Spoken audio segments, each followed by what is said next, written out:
The sound of shattering crystal didn't just break the silence of New York's most exclusive restaurant, it shattered a $3 billion merger. 1 second, Marcus Sterling, the ruthless CEO of AetherCorp, was the king of the world. The next, he was standing over a young, terrified waitress, screaming 2 words that would cost him his empire: "You're stupid." He thought she was nobody. He thought he was untouchable. But Marcus Sterling forgot the golden rule of business: you never know who is really listening. What happened in the next 10 minutes didn't just ruin a deal. It destroyed a legacy. You need to hear this story to believe it. The rain in Manhattan wasn't just rain. It was a relentless gray sheet that seemed to wash away the dreams of everyone walking on the sidewalk, leaving only the cold reality of the concrete beneath. But inside L'Obsidienne, on the 54th floor of the Blackwood Tower, the weather didn't exist. Here, the air smelled of white truffles, aged mahogany, and old money. Elara Vance adjusted her apron for the 50th time that night. Her hands were trembling, just slightly. It wasn't the caffeine. It was the rent notice sitting on her kitchen counter in Queens, 3 weeks overdue. It was the tuition bill for her final semester at Columbia University that was currently blocked due to non-payment. It was the weight of a world that demanded she run faster just to stay in the same place. "Elara, table 4 needs a decanter for the 1982 Waitress. And for God's sake, smile," hissed Julian, the floor manager. Julian was a man who wore suits that cost more than Elara's car and treated his staff like malfunctioning appliances. "We have VIPs tonight. The kind of VIPs who can buy this building and turn it into a parking lot if their steak is lukewarm." "I know, Julian.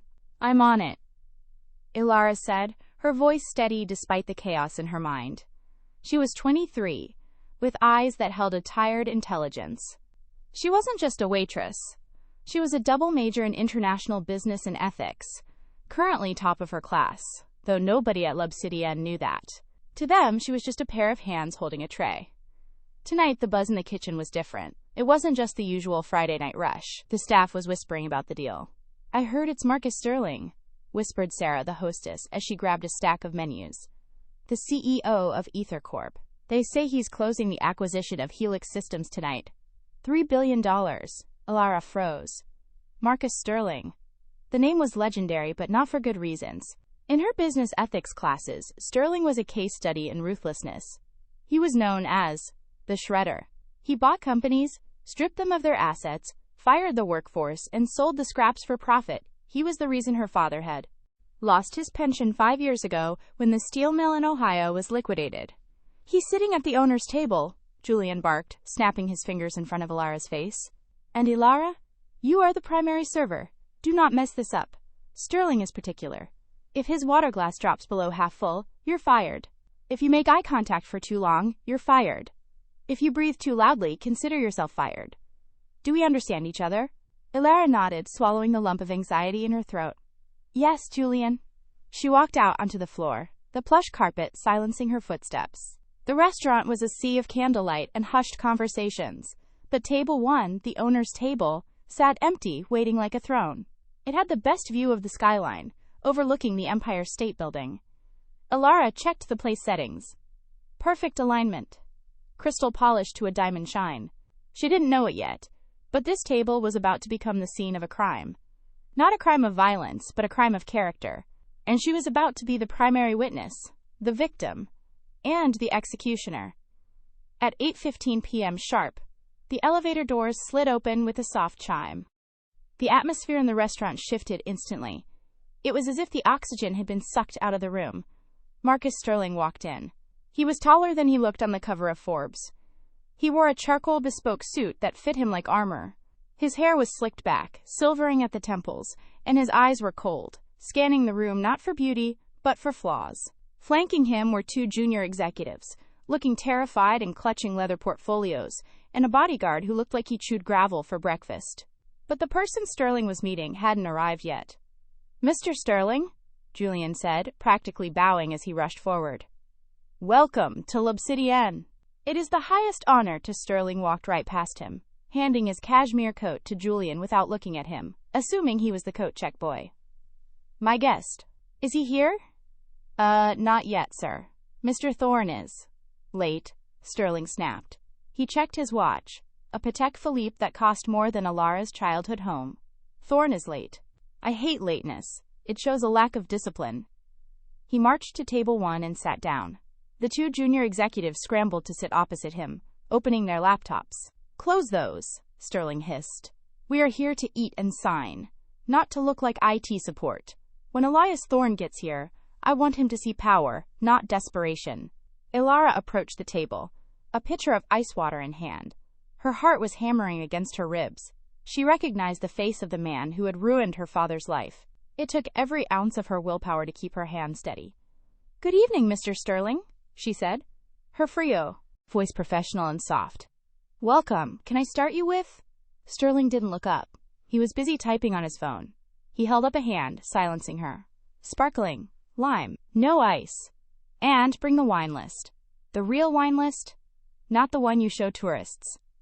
"Of course, sir," Elara said. She poured the water for the associates, who muttered quiet thank yous, too afraid to speak up. As she walked away, she heard Sterling mutter to his associate, "Thorne is old school. He cares about legacy and people. It's pathetic. Once I get his signature on the Helix merger, I'm gutting his R&D department. That's where the bloat is. 2,000 jobs we can cut by Monday morning. That adds $40 million to the bottom line instantly." Elara's grip on the tray tightened. 2,000 jobs. He was talking about people's livelihoods, as if they were lines of code to be deleted. She returned with the reserve wine list, a leather-bound book containing vintages that went back to the 1920s.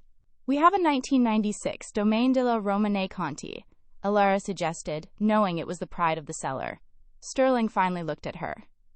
His eyes were devoid of humanity. They were shark eyes. "Did I ask for your recommendation?" "No, sir. I just thought—" "You're paid to carry plates, not to think," Sterling said, his voice loud enough for the neighboring tables to hear. "If I wanted the opinion of someone in your tax bracket, I'd ask a beggar on the street. Fetch the sommelier. A real expert." Elara felt the heat rise to her cheeks. She nodded, keeping her face neutral. "Right away, sir." As she retreated, she saw an older man enter the restaurant. He was dressed simply, in a tweed jacket that looked worn at the elbows. He didn't look like a billionaire. He looked like a retired geography teacher. He walked with a cane, moving slowly.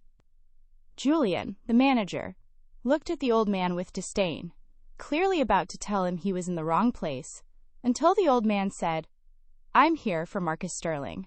This was Elias Thorne, the owner of Helix Systems, the man holding the keys to the $3 billion deal. Sterling stood up, buttoning his jacket, a fake smile plastered instantly onto his face. The transformation was terrifying. The shark became a salesman. "Elias!" "So good to see you," Sterling boomed, extending a hand. Elias Thorne took the hand, his grip firm but brief. "Marcus, you're early." "Never early, never late." "Just ready." Sterling laughed.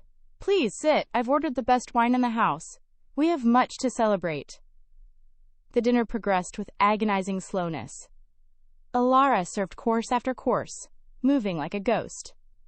She listened as Sterling charmed the older man, spinning lies about how he planned to, quote, "preserve the legacy of Helix Systems and protect the employees." It was sickening. Every word was a lie. Elara knew it.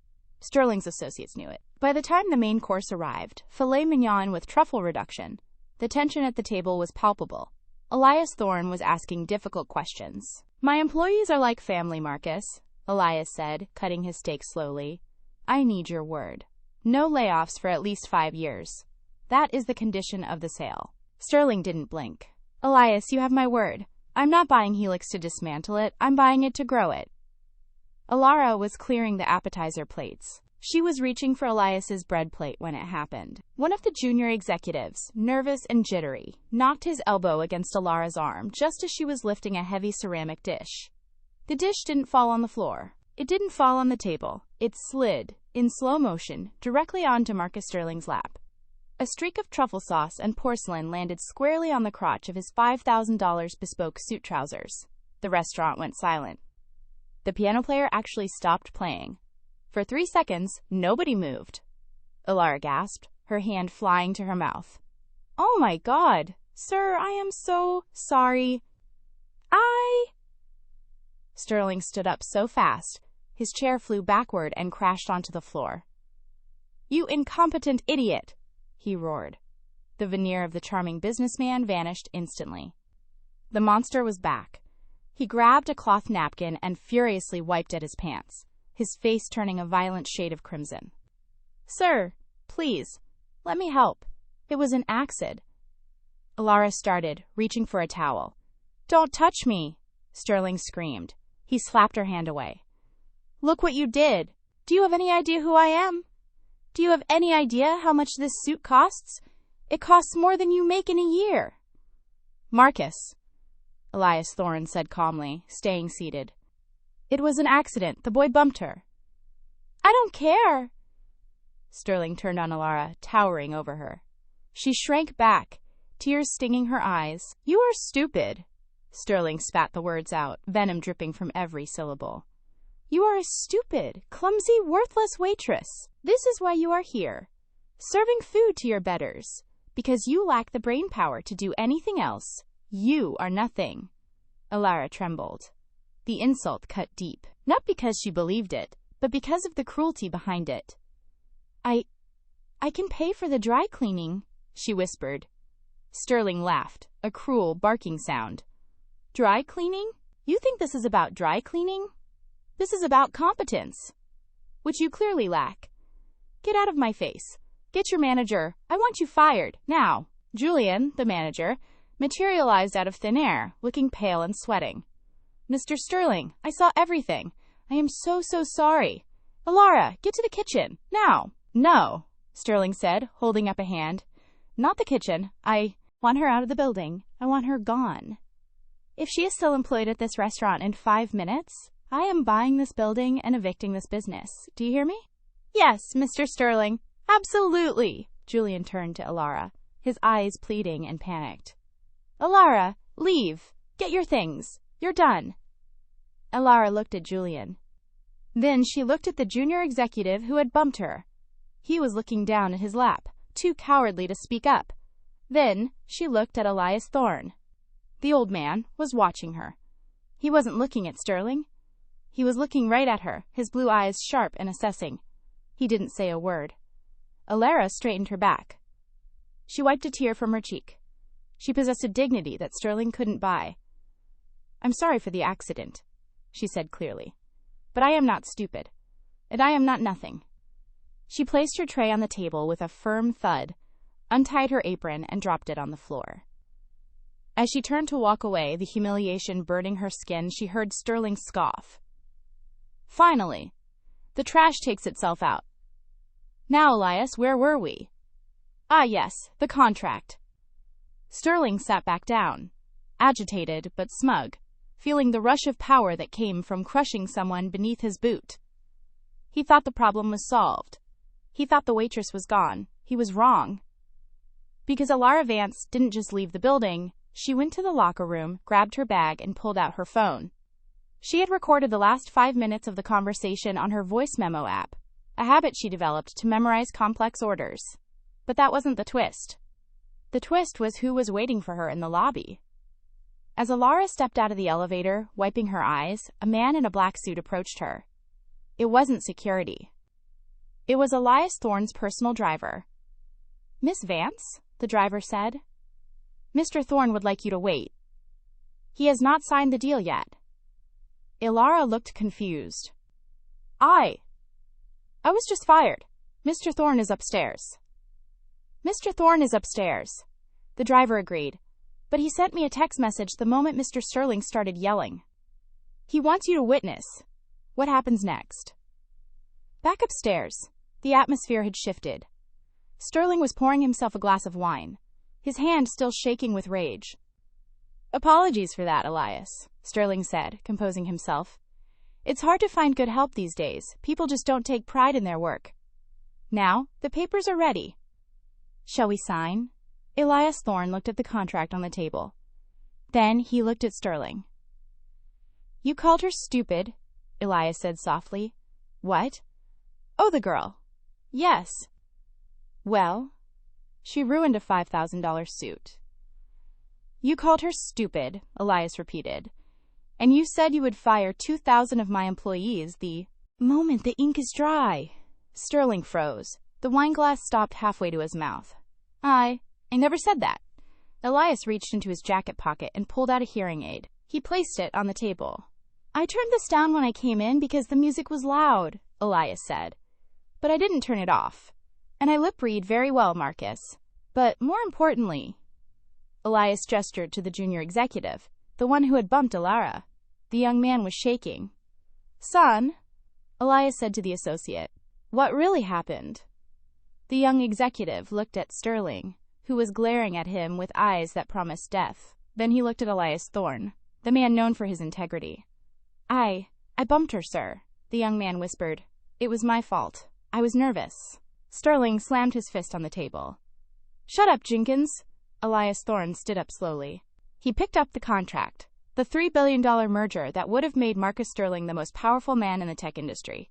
Marcus, Elias said, his voice dropping an octave, becoming cold as ice. I built Helix Systems on the belief that how you treat the person who serves you water is how you treat the world. You just failed the only test that matters to me. Elias, wait, Sterling stammered, standing up. You can't be serious. Over a waitress? A waitress? She's not just a waitress, Elias said. And this isn't just a deal. Elias ripped the contract in half. The sound was louder than the breaking glass had been. Get out of my sight, Marcus. The deal is dead. Marcus Sterling did not leave L'Obsidienne quietly. He stormed out of the private dining room like a hurricane, his footsteps heavy with rage. The two junior executives trailed behind him, looking like men marching to the gallows. When Sterling reached the lobby, he saw Elara standing near the exit, speaking with Elias Thorne's driver. The sight of her, the cause of his misfortune, ignited a fresh fuse in his temper. He stopped, his face twisted into a sneer. You! He pointed a manicured finger at her. You think you won? You think because that senile old fool walked away, you're safe? I will make sure you never work in this city again. I will blacklist you from every restaurant, every cafe, every hot dog stand in Manhattan. Elara looked at him. The fear she had felt earlier was gone, replaced by a cold, sharp clarity. The adrenaline was fading, leaving behind a steely resolve. Mr. Sterling, she said, her voice surprisingly steady. I don't want to work in a restaurant again. I'm studying to be a forensic accountant. And judging by how you treat people, I have a feeling your books are just as dirty as your manners. Sterling laughed, a harsh, incredulous sound. A forensic accountant? You? Don't make me laugh. Go back to the trailer park. He stormed out to his limousine, slamming the door so hard the vehicle rocked. Elara watched him go, her hands trembling slightly, not from fear, but from the realization of what she had just said. She turned back to the driver, who was smiling. Mr. Thorne is ready for you now, the driver said. But before Elara could even get into the car, the world had already begun to turn. Inside the restaurant, a food blogger at table 6 had been live-streaming his meal. He hadn't intended to catch the drama, but his microphone had picked up everything. The crash, the screaming, the stupid comment, and the firing. By the time Elara got home to her small apartment in Queens that night, the clip had 50,000 views. By morning, it had 2 million. The internet named Marcus Sterling the billionaire bully. The #Hashtagistan with Elara was trending on Twitter. Elara woke up to her phone buzzing incessantly. Messages from friends, classmates, and unknown numbers. She sat on the edge of her bed, staring at the cracked screen. She wasn't just a fired waitress anymore. She was a symbol of the working class fighting back against corporate arrogance. But symbols don't pay rent. And symbols get attacked. At 9 a.m., a courier arrived at her door. He handed her a thick envelope. It was a cease and desist letter from AetherCorp's legal team, threatening to sue her for defamation of character and distress caused to a high-net-worth individual. They were demanding a public apology and a non-disclosure agreement. Elara felt the walls closing in. She couldn't afford a lawyer. She couldn't fight a billion-dollar legal team. Then her phone rang.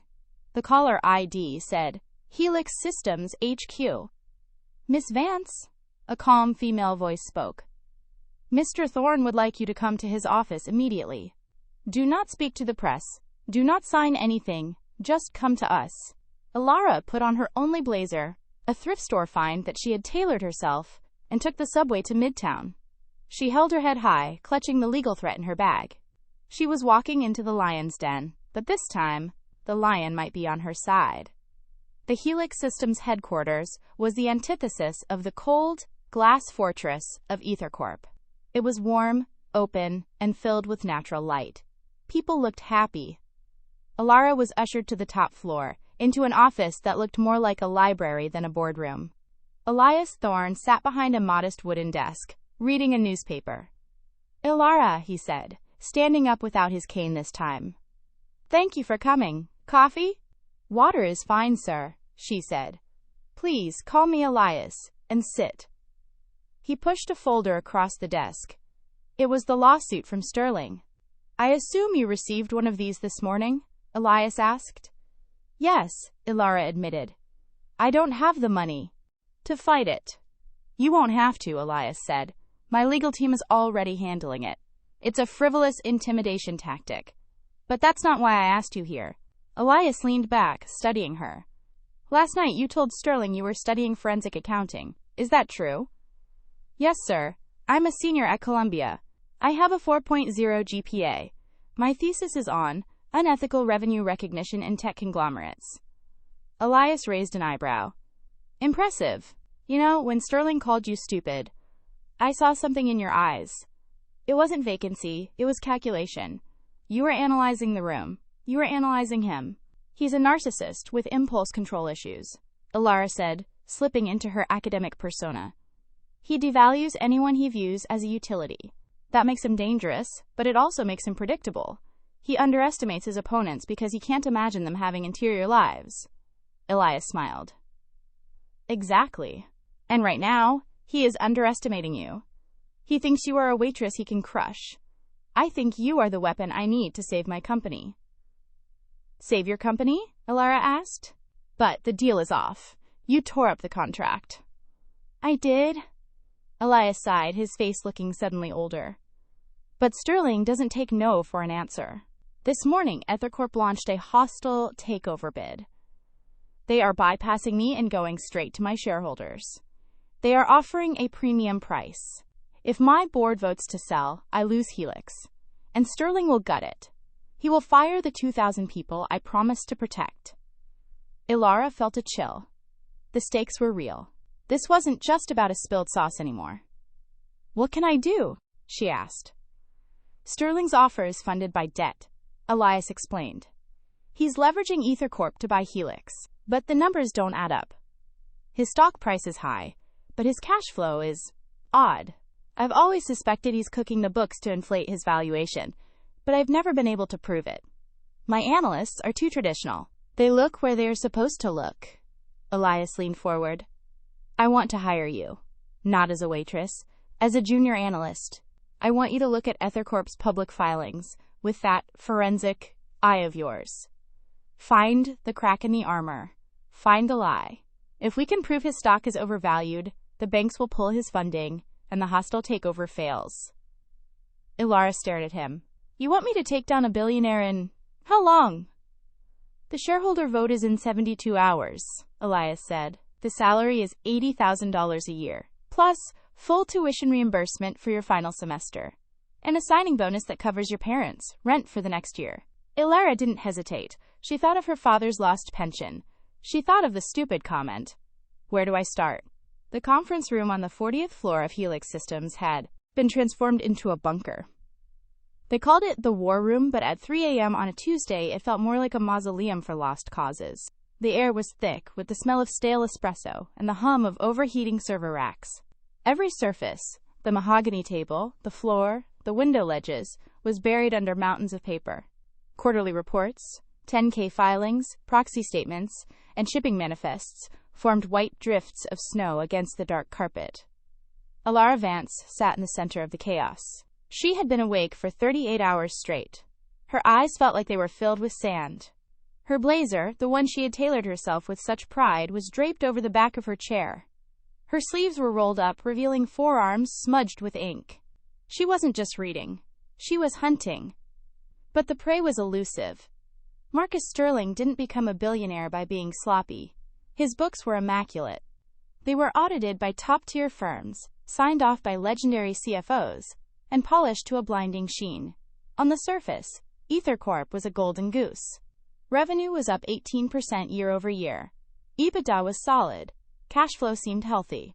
It's too clean, Elara muttered, her voice raspy.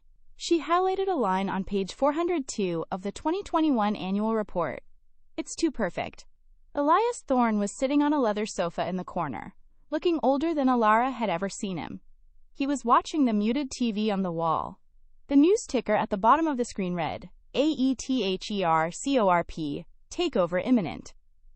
Helix shareholders urged to sell. Elias rubbed his temples. Elara, maybe you should stop. We're chasing ghosts. Sterling has an army of accountants. You're one person. I'm one person who knows he's a liar, Elara said, not looking up. Liars always have a tell. In poker, it's a twitch. In accounting, it's a footnote.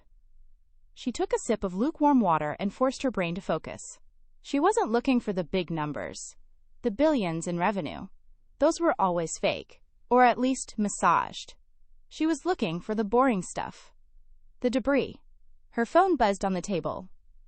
It was a text from Julian, her former manager at L'Obsidienne. Julian, just saw the news. Sterling is going to own Helix by Friday. I hope you saved that tip money, Elara. You're going to need it when he sues you into oblivion. You really are stupid. Elara stared at the word. Stupid. It was the fuel she needed. She didn't block the number. She left the message open, glowing on the screen. A reminder of what failure would look like. Days sales outstanding, she whispered to herself. What? Elias asked, sitting up. His days sales outstanding, DSO, Elara said, pulling up a spreadsheet on the main monitor. It's the metric that measures how long it takes a company to collect payment after a sale. Look at this trend line. Elias walked over, squinting at the screen. It's flat, 35 days. That's industry standard. Exactly, Elara said, her finger tracing the jagged line of the raw data. It's flat, but look at his revenue growth. He's expanding into emerging markets, South America, Southeast Asia. When you expand into new volatile markets, your DSO always spikes. It takes longer to get paid. But Sterling's DSO never moves. It's a straight line. Which means he's getting paid instantly, Elara said, her heart rate beginning to climb. Or, he wants it to look like he's getting paid instantly. She began typing furiously, accessing the subsidiary filings. If AetherCorp wasn't collecting money from customers, where is the cash coming from? He's hiding the bad debt, Elara said, her mind racing through the theories she had learned in her thesis research. He's selling product, booking the revenue to boost the stock price, but the customers aren't paying. So to keep the DSO flat, he has to be moving the debt off his books. Moving it where? Elias asked. To a related party, Elara said. A shell company. She dove into the footnotes of the 2022 Q3 report. Footnote 14b, related party transactions. Usually, this section listed mundane things, like the CEO leasing his private jet to the company. But there, buried in a list of 30 mundane transactions, was a single line item. Logistics and warehousing services provided by Blue Wave Holdings, SA $42 million. Blue Wave Holdings, Elara read aloud. Panama City. I've never heard of them, Elias said. We use Maersk for all our global logistics. Elara opened a new tab. She navigated to the Open Corporates database. Nothing. She tried the Panamanian Public Registry. She had to use Google Translate to navigate the Spanish interface, her fingers trembling, as she typed in the registration number listed in the footnote. Result found. Blue Wave Holdings, SA Incorporated, May 2021. Directors, Nominee Services Limited. It's a ghost, Elara said. Nominee directors, it's a classic shell. But here's the kicker. She pulled up satellite imagery on Google Earth, typing in the registered address of Blue Wave's headquarters in Panama. The screen zoomed in, blurring for a second before sharpening. It wasn't a logistics hub. It wasn't a warehouse complex. It was a shack next to a banana plantation. A rusted tin roof surrounded by jungle. That, Elara pointed at the shack, is where Marcus Sterling supposedly sent $42 million worth of high-tech servers last quarter. Elias stared at the screen, his mouth slightly open. He's channel stuffing. He's selling his own inventory to a fake company he owns to recognize the revenue, and then parking the product in a jungle so nobody checks. It's worse than channel stuffing, Elara said. It's round-tripping. I bet if we trace the money, AetherCorp lends money to a third party, who lends it to Blue Wave. who uses it to buy the product from AetherCorp. It's the same money going in a circle, making the company look bigger every time it passes go. This is it, Elias said, a spark of hope returning to his eyes. This is the fraud. We have him. Not yet, Elara said, shaking her head. This is circumstantial. He'll say it's a clerical error. He'll say the address is just a registered office, not the warehouse. He'll say I'm an inexperienced student who doesn't understand global corporate structures. We need something physical. We need a lie that can't be explained away. She went back to the shipping manifests. If Blue Wave was buying $42 million in servers, those servers had to be shipped. You can fake a wire transfer, but you can't fake the physics of moving 20 tons of hardware. She found the bill of lading for the Q3 shipment to Blue Wave. Vessel, SS Centurion. Port of loading, Newark, New Jersey. Port of discharge, Panama. Date of departure, September 14, 2022. Elara stared at the ship's name. SS Centurion. She copied the name and pasted it into the International Maritime Organization's database. She needed to verify the route. She needed to see the draft logs to prove the ship was actually carrying heavy cargo. The database loaded slowly. The little spinning wheel on the screen felt like a noose tightening around her neck. Record found, SS Centurion. IMO number, 8,819,234. Elara scrolled down to the vessel's history. She scanned the dates. August 2022. July 2022. She stopped. She blinked. She cleaned her glasses and looked again.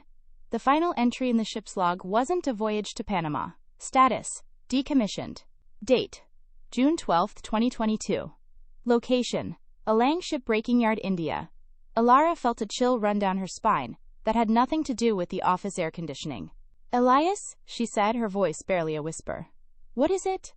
The ship, she said, turning the laptop screen toward him. The ship that supposedly carried $42 million of AetherCorp inventory to Panama last September.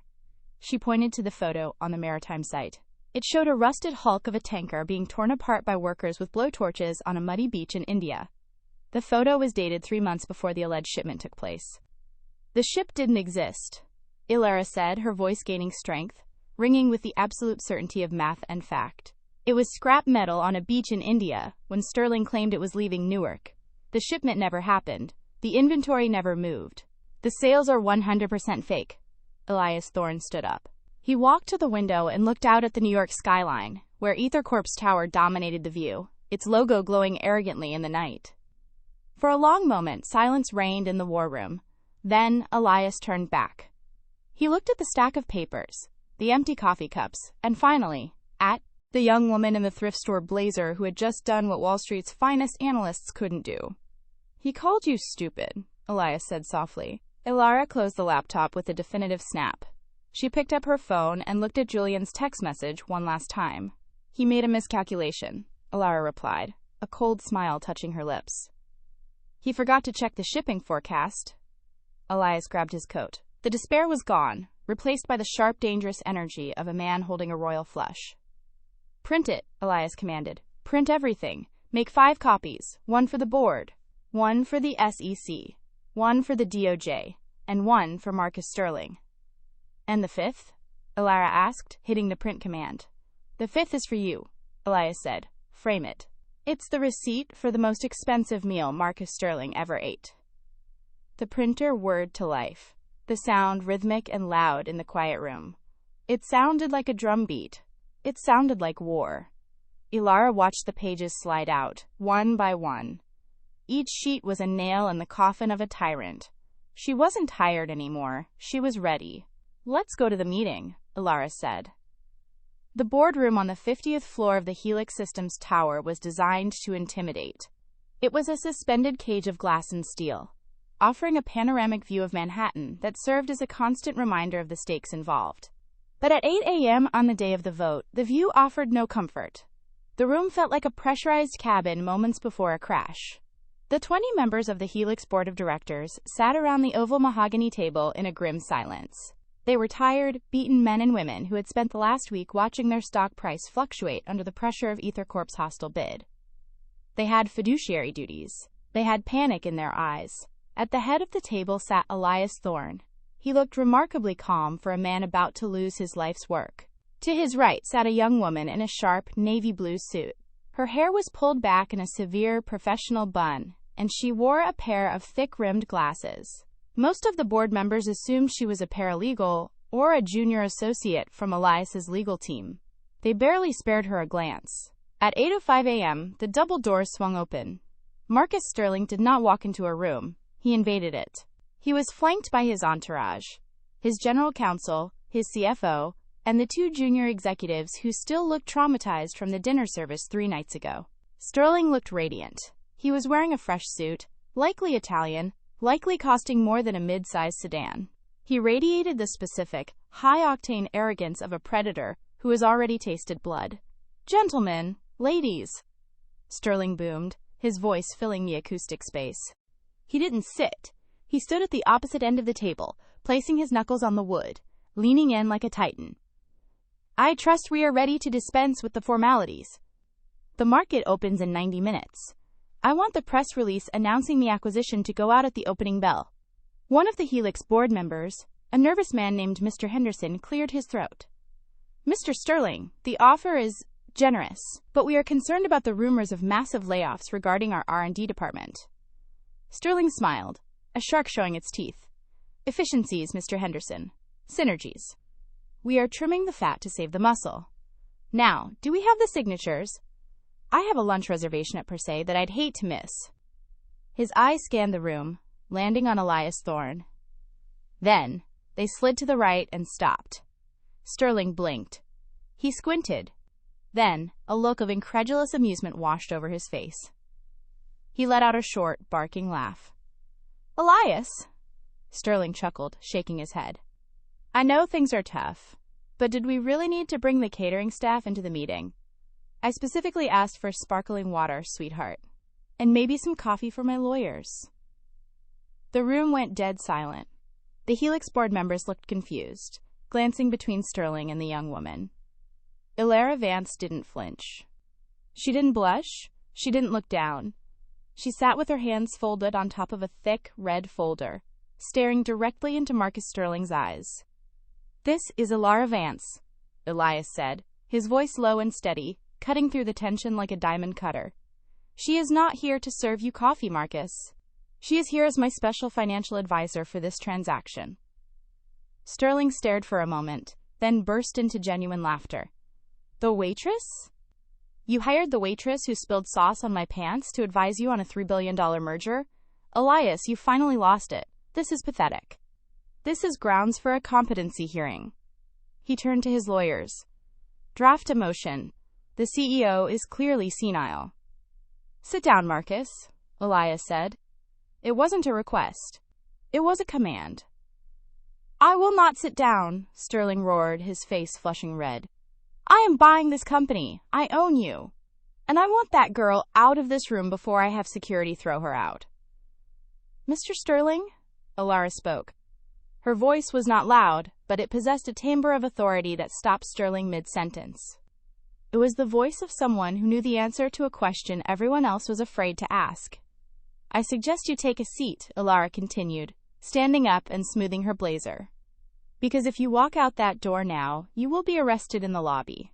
If you sit, you might have 10 minutes to call your wife before the FBI seizes your phone."